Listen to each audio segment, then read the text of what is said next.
Hey everyone, well, it's Melissa with The Creative Season, and we are painting more tulips this week. We're backing off a bit. Instead of a portrait, we're painting a trio of tulips, and you are going to see this much better in the flat lay when we paint much slower together. Grab a couple of colors, yellow, orange, green. We are going to paint without any sketching this time. It's really fun and lovely. It might make a beautiful decor for your home or your entry, or possibly a gift for a special person such as mom. I can't believe it's Mother's Day already. So grab your paints and your paper and let's paint together. How are you, everyone? So I am painting tulips, which are my absolute, at least right at the moment, my favorite spring flowers. I just love tulips. We're going to do a really free flow painting. I have just got home. I met a friend for coffee after work. There's not too much time before the sun goes down, but I just really wanted to sketch out and paint these beautiful flowers. We're not even going to sketch tonight. Isn't that one beautiful? And I'm actually going to wanted to paint them as I purchased them just a few hours ago, so not even quite unfolded, and then I'll go out and then continue to paint them in every stage of their opening up and expansion. At least that's my plan. So what we're going to do is we are still using our colors, right, that we have been going off of. So I'm going to be pulling a lot of these colors down here, the cadmium yellows, a little bit of the permanent green, and really that'll be all. Maybe a little bit of orange. I love these tulips. As you can see, we've got a lot of color in there. I'm not going to sketch tonight, so we're just going to put paint to paper and see what happens. And so that's going to be really fun too. I think it's always just a fun challenge to look at the leaves and the stems and to just start painting. So go ahead and tape down your paper if you have not already. Grab some color and let's go ahead and start. We're going to go ahead. I'm going to start with, I'm actually going to reposition this flower right over here so maybe you can see that. Yeah, you can see that as well. And I am going to actually grab first, I'm going to do the heads of the flowers, the beautiful bulbs, because if I do not, and if you have gamboge, that might be, I realize I just picked up gamboge. Let me come back and actually get cadmium. Yellow is what I want.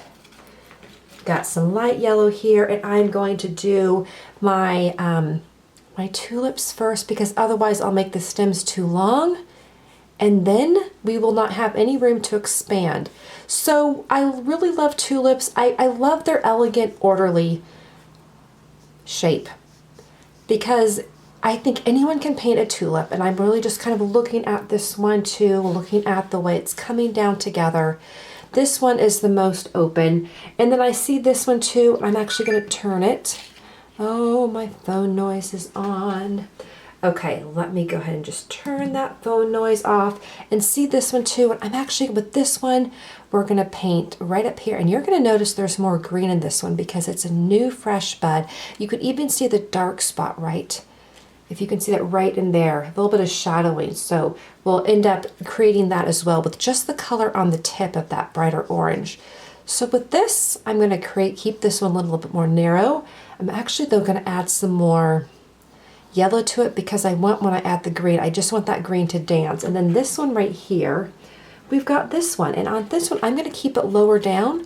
I almost want them to have a trumpet appearance, or you know, where we are always making the eye travel. We're really bringing the eye into a certain shape with our bouquet so that the eye goes through the entirety of the painting. And that is that gift that we have as the artist, is that we can rearrange the flowers on our paper to create that sense of movement and a dance and a flow. Okay, so I've got this laid out now, so that's fabulous. So what I'm going to do next too is I am going to grab some of that orange, and I'm going to go ahead right in here, and I'm going to dip it in here.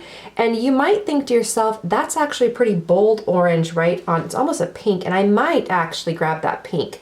But this one, we just have it a little bit more at that tip. And this guy over here, this one has a bit more on the outsides. And I'm going to go ahead and let that kind of dance together. And I think I will go ahead, grab a bit of pink. Yep, we're going to just mix it too right on the paper. I don't think technically the right way to do it is to mix it on the on the pad, but or on the palette, but I'm not. I'm just going to go ahead and let it mix right here and let it dance and just do its thing. So we're going to let that all blend right now. I'm going to take a little bit more of that yellow right in there.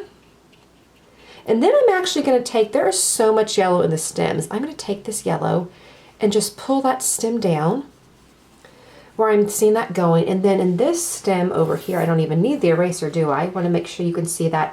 We have a leaf coming up, and I'm going to have that stem, I'm going to pull it out and have that, it comes in beautifully. I actually should cup it. And then we have this coming right, pulling that down. Nice and light. And I'm also going to go ahead and start doing just a bit of an outline with my brush for the green, and we're going to put the green up here. We're going to have to be careful. I'm going to dance this around a bit that we don't mix our green where it hits the other side.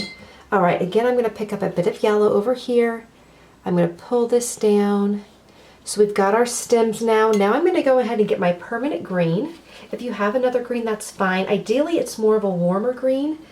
A hooker's green would do nicely. A sap green might be a bit too dark, but you could always lighten it up with some of the yellow.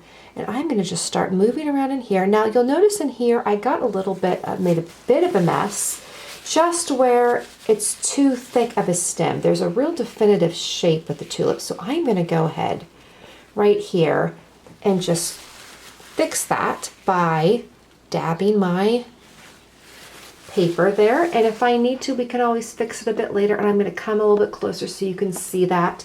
And then I'm going to go ahead and just redo my stem like so. And there's still a little bit too much color, and I'm not going to worry too much because again, we are just doing a real free flow of this. And I'm going to go ahead in here and move this stem in and moving this lovely leaf around just like so. I'm going to get more paint, and I'm going to come back over on this one and pull that green down. And once again, pulling in the beautiful leaves of the tulips. And I really love tulip leaves because it's almost like they're protecting that stem and protecting the flower. I'm going to pull this one all the way down. And then I've got another, this leaf is coming right around to the side. And then this one as well. And this one, the stem goes up higher. It's poking up right high like that. And I'm even going to have it almost crowning the tulip's head. Now we're going pretty light right now, and that is intentional, so we're almost doing that nice sketch. And I'm going to make sure that at the bottom, the stem goes into the center where those leaves are coming out. I'm going to pick up some more paint here. We're going to get a little bit bolder. And I'm going to add some yellow to the screen too and add some more color. Coming again around here, being careful not to touch my flower petals. We don't want the green and the orange to mix and to merge. All right, I'm going to go ahead and grab some more green. We're going to come right through here. And remember, watercolor always dries a bit lighter than when we initially put it on. So if yours is coming on darker, it will dry lighter. I'm going to bring this one up over here. And I'm not going to paint any of my leaves bent backwards. Some of them are curving around. I'm not going to do that. It's a smaller piece of paper, and I don't want too much of activity here.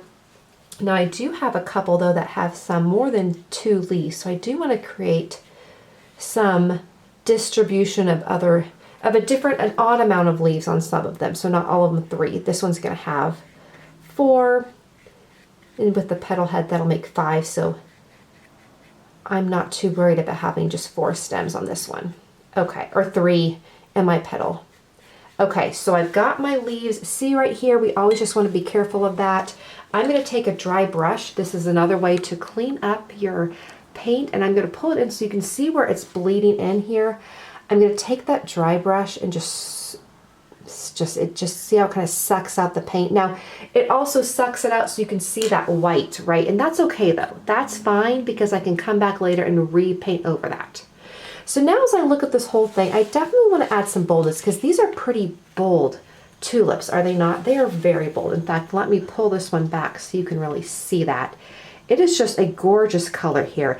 I don't want to create a red though. That would be too much. So what I am going to do is I am going to grab some pink and some of the cadmium yellow medium, and I am going to go ahead and mix that on my palette, and I get a pretty bold color, and then I'm going to go ahead right in here and I'm going to start just laying that down on the side where I'm seeing that boldness. And I can see it in the middle as well. I'm going to lay it down right there and letting that move and dance around. I still want to have some bright yellow though as well. This one too, I want to create, that was this guy right here. So I can see it especially on one side more than the other. And laying that, again, bolder color down. I'm not quite getting it exact. I might actually, if I was going to be more authentic, probably have to use a red, but that is not in our spring colors that I'm using right now, right? So I'm trying to stick with that palette for at least a few more weeks of really seeing how creative I can get with this palette that we created a couple of weeks ago. I'm going to get some more yellow, and this is the yellow light, and I'm going to go ahead and it's going to merge. So just so you know, I'm going to just dab some color right in there and in here. I don't want it to merge too much because I want that look of distinguished colors. And with this petal, this one was the one that was actually a little bit more closed up, so I do need to pull in some green. And we're going to actually take some green, and I'm going to just dab it and pull it then down here and let it work its mystery and its magic. I do want to darken this up. Again, defining, bringing the eyes in to the center flowers. So I'm going to come back through here. Now the question is, do we add a little bit of blue to these leaves to just create a little bit darker, or maybe actually purple, right? That's gonna, will also darken them up. I'm going to add just a bit of purple to my green. So if you are painting with me, add some purple. You don't have to add a ton. And then I'm going to come over here and I'm going to just dab a little bit of that purple in here. And I'm going to come back through here as well and add just a little bit of purple in some of these inside of the stems. I'm not doing super detailed lines, but you certainly could, because you can see that on the petals or on the stems, right? On these leaves, you can see those lines curving up and down. And that can really add to that distinguishing factor, that characteristic of the tulips, of those very organized lines. The tulip is a very organized flower. It's very elegant. It has beautiful shapes. There's lines that go up and down. It really doesn't go crazy on you, like some of the other flowers do. Even when it really opens up, it does so in a bit of an organized manner. And then, if you probably noticed too, it then falls apart, right, in kind of an organized manner too. It's really kind of a very interesting flower, very regal flower. All right, I'm going to go ahead and pull these tulips down, their stems down. I'm actually going to take some yellow, and I'm going to put some yellow in the middle of my stems because I see, or my leaves, I see some yellow in here too, and we're going to let that paint blend in together, just letting those colors dance. Now the last bit of what I'm going to do here, and pulling through on some of this color too, I don't want it to get water stained. If you notice any of that water stain, go ahead and grab some more paint and then come back and create a nice stem right there. Okay. Now the very last thing I'm going to do is I'm going to take a little tiny brush. I'm going to grab a little bit of that purple and mix it with some yellow. And I'm going to take that darker color. I'm going to go right in here to create that sense of a line, a sense of shadowing, because that purple added to yellow, those are those lovely colors on the opposite sides, or not quite the opposite sides, but they work very well together to create some shadowing.